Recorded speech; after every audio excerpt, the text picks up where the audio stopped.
Everyone, अस्सलाम वालेकुम and welcome back to my channel. उम्मीद करती हूँ कि आप सब बिल्कुल ठीक होंगे, खैरियत से होंगे और बहुत खुश होंगे। तो जनाब, सबसे पहले तो आप सब लोगों का बहुत शुक्रिया जिन लोगों ने मेरी वीडियोस को वॉच किया है, लाइक किया है, शेयर किया है अपने फ्रेंड्स और फैमिलीज के साथ। और जो लोग मेरे चैनल पर नए हैं, जो मेरे नए सब्सक्राइबर हैं, मैं उनका बहुत ज्यादा शुक्रिया अदा करना चाहती हूँ एंड वेलकम करना चाहती हूँ अपने चैनल पर।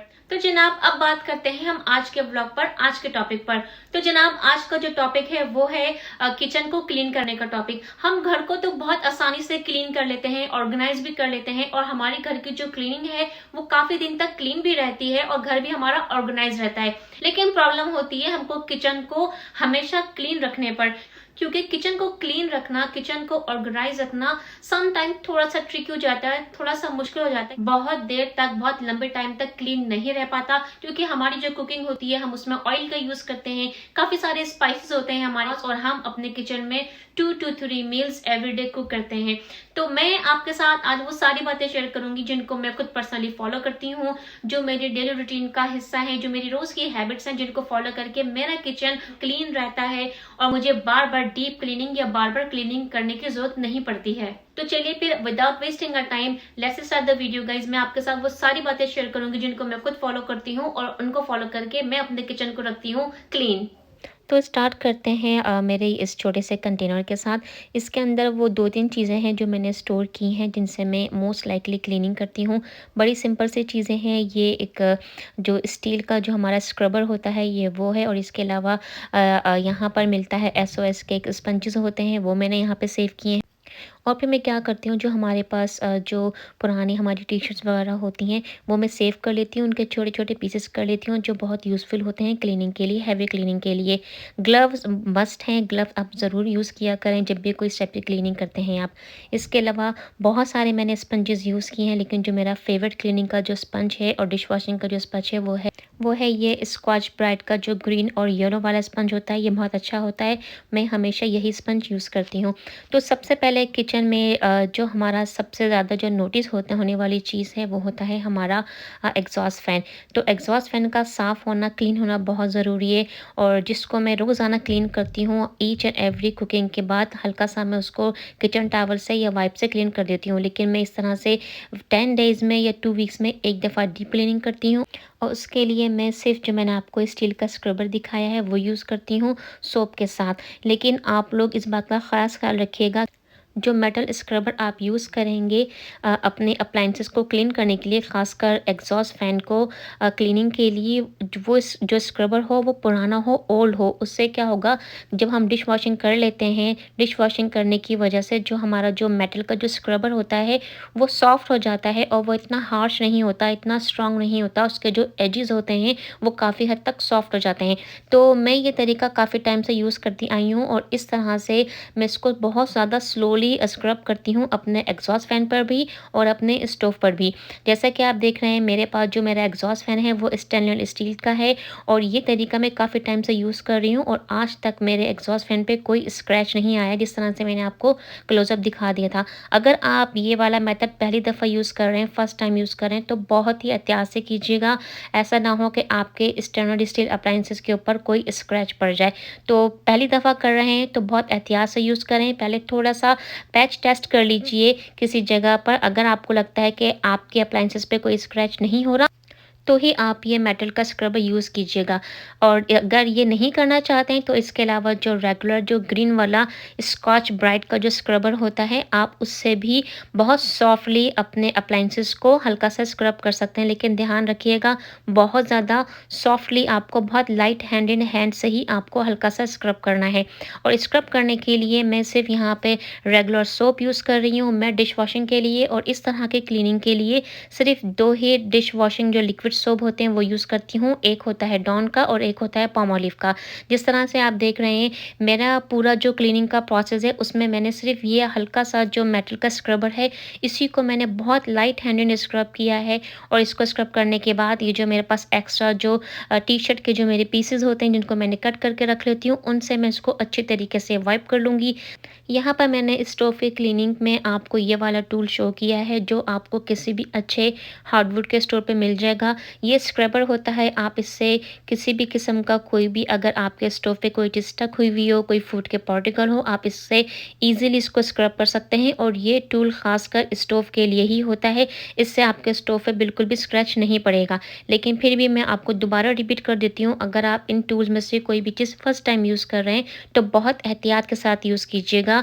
मैं बिल्कुल भी ये नहीं चाहूँगी कि एक मेरी किसी भी टिप को फॉलो करने से आपके किसी अप्लायंसेस पे कोई स्क्रैच पड़ जाए, तो इस बात का ख़ास ख्याल रखिएगा। ये देखें, यहाँ पर मैं आपको जो मेटल का स्क्रबर है वो शो कर रही हूँ कि कितना उसके अंदर जो ग्रीस है कितना वो डर्टी हो चुका था। मैंने उसको वॉश कर लिया है। क्लीन करने के बाद मैं उसको इसी तरह से एक सैंडविच बैग में रैप करके उसी कंटेनर में मैं वापस में सेव कर लेती हूँ, ताकि मैं उसको दोबारा रीयूज़ कर सकूँ। तो जनाब, यहाँ पर जो मैंने आपको पीसेस दिखाए थे, जो मेरे पास एक्स्ट्रा पीसेस होते हैं टी-शर्ट के, उसी को मैं यूज़ कर रही हूँ अपने ट्रैश कैन को क्लीन करने के लिए। सिर्फ मैंने सोपी वाटर लिया है, सोप से ही मैं इसको अपनी जो ट्रैश कैन की लिड है उसको इस तरह से डीप क्लीन कर रही हूँ। ट्रैश कैन मैं आपको सजेस्ट करूँगी कि अपने किचन में इस टाइप का ट्रैश कैन आप ज़रूर रखिए। ये टचलेस सेंसर वाला ट्रैश कैन है और इस ट्रैश कैन को मैं लास्ट 4 ईयर से यूज़ कर रही हूँ। ये मेरा सेकंड ट्रैश कैन है जिसको मैंने सेकंड टाइम परचेज़ किया है। बहुत अच्छी स्मार्ट परचेज़ है, किचन में होना बहुत ज़रूरी है मेरे हिसाब से। यहाँ पे मैं आपको एक टिप और दे रही हूँ, जब भी हम अपनी रोटियाँ बनाते हैं या पराठे बनाते हैं, जो हमारा रोलिंग पिन होता है उस पे जो ड्राई फ्लावर होता है वो अक्सर रह जाता है, तो आप उसको इसी तरीके से ड्रॉअर में वापस मत रखिए। रोलिंग पिन को हमेशा वॉश करके ही रखें। और इस तरह से हमारे हाथों में भी जब ड्राई फ्लावर लग जाता है तो अक्सर हम बेदहानी में जो हमारे स्टोव के जो नॉब्स होते हैं हम सम टाइम उनको टच कर लेते हैं, तो हमारे स्टोव पर भी इस तरह से ड्राई फ्लावर लग जाता है। और कभी कभार हम इसी तरह से बेदहानी में जो हमारे जो पॉट्स होते हैं या जो हमारी जार्स होते हैं, जैसे शुगर जार है और जो हमारे चाय की पत्ती का जो जार है, हम उसको भी बेदहानी में हाथ लगा लेते हैं, तो इस तरह से हमारे जार्स में भी वो ड्राई फ्लावर लग जाता है। तो हमेशा अपने हाथों को पहले वॉश कर लीजिए, हैंड वॉश करने के बाद ही इस तरह से किचन की दूसरी चीज़ों को हाथ लगाइए। इस तरह से जो आपके जो अप्लायंसेस होंगे और जो हमारे जार्स होंगे वो हमेशा क्लीन रहेंगे। यहाँ पर अब मैं आपको एक माइक्रोवेव की टिप दे रही हूँ। अगर आप मेरी तरह से जो लेफ़्ट ओवर फूड होता है या फ्रेश फूड कंटेनर में सेव करके रखते हैं, तो कभी भी जो कंटेनर्स की जो लिड होती है वो माइक्रोवेव में मत रखें। उसको जब हम रीहीट करते हैं तो उससे जो लिड्स होती हैं वो ख़राब हो जाती हैं, स्ट्रेच हो जाती हैं। तो उसके लिए टिप ये है कि इस तरह से माइक्रोवेव में कवर मिलते हैं जो माइक्रोवेव में आप यूज़ कर सकते हैं। इस टाइप के आप वार्मिंग कवर यूज़ कीजिए और ईच एंड एवरी यूज़ के बाद आप उसको वॉश कीजिए, ताकि आपके किचन का ये टूल भी हमेशा क्लीन रहे। देखिए, इस तरह से इतनी आसानी से आपके जो कंटेनर्स हैं वो सेफ रहेंगे। कंटेनर्स की जो लिड है वो ख़राब नहीं होगी, वो स्ट्रेच नहीं होगी। यहाँ पे अब मैं आपको दूसरी टिप दे रही हूँ। अगर आप इस तरह से एग बॉईल करते हैं या अगर हम कुछ एक्स्ट्रा सब्ज़ी वगैरह जो है वेजिटेबल्स हम कट करते हैं या फ्रूट कट करते हैं, तो उस बात का ख़्याल रखें कि आप अपने काउंटर पे एक एम्प्टी बोल रख लीजिए या प्लेट रख लीजिए। जो एक्स्ट्रा ट्रैश निकलता है ये इस तरह के और भी जो हमारे पास वेजिटेबल या फ्रूट्स के जो पील्स निकलते हैं, आप उनको डायरेक्टली ट्रैश कैन में फेंक सकें। इस तरह से आपको जो काउंटर है वो क्लीन रहेगा। इस बात का ख़ास ख्याल रखें कि जब भी आप लंच, डिनर या ब्रेकफास्ट कर लें, तो जितनी भी डिशेज़ हैं फ़ौरन ला के आप उन्हें सिंक में एक जगह इकट्ठा कर लें। इस तरह से ये होगा कि आपको डिश वॉशिंग करने में बहुत आसानी रहेगी। ये भी एक किचन क्लीनिंग के लिए अच्छी टिप है।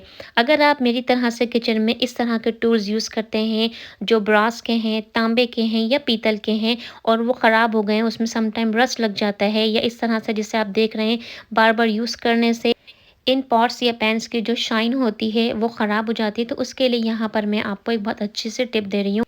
ये टिप जो है वो मेरी मदर इन लॉ की है। उन्होंने मुझे टीच की थी कि किस तरह से मैं अपने इस इमाम दस्ते को बिल्कुल क्लीन और एक नया लुक दे सकती हूँ। तो मैंने सिर्फ थोड़े से पानी में जो हमारी इमली होती है, जो हम अपने खानों में भी यूज़ करते हैं, मैंने थोड़ी सी इमली पानी में सोक कर दी थी।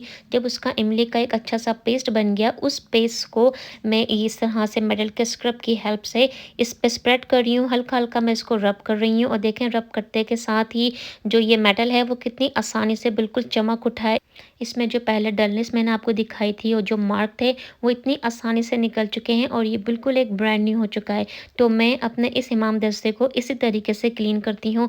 जिस तरह से आप देख सक रहे हैं ये बिल्कुल एक नया लुक दे रहा है, इतना शाइन हो गया। इसमें जो मार्क लगे हुए थे, जो बारीक-बारीक निशानात थे, जो आप ब्लैक स्पॉट्स देख रहे थे, वो इतनी आसानी से क्लीन हो गए। तो अगर आपके पास भी इस टाइप का कोई मेटल हो, जिस तरह से जो हमारा ब्रास होता है जिसको हम तांबा या पीतल कहते हैं, अगर आपके पास इस टाइप की इस मेटल मेटल की कोई चीज़ हो या कोई शो पीस हो, अक्सर हम इस टाइप के जो जो मेटल होता है उसके हमारे पास शो पीस होते हैं। तो आप बड़े आसानी से इस टिप को फॉलो करके अपने इस चीज़ को बिल्कुल नया कर सकते हैं। बिल्कुल आपकी जो चीज़ है बिल्कुल शाइन हो जाएगी, चमक जाएगी। हम सबकी ख्वाहिश होती है कि हमारे जो कुकिंग के जो टूल्स हैं, ख़ासकर जो हमारे कुकिंग के पॉट्स एंड पैन्स हैं, वो हमेशा चमकते रहें, हमेशा चमकदार रहें, हमेशा शाइन करें। तो मैंने अपना पूरा कुकवेयर चेंज कर दिया है ऑलमोस्ट 7 ईयर्स पहले। लास्ट 7 ईयर्स से मैं स्टील के पॉट्स एंड पैन्स में ही कुकिंग कर रही हूँ।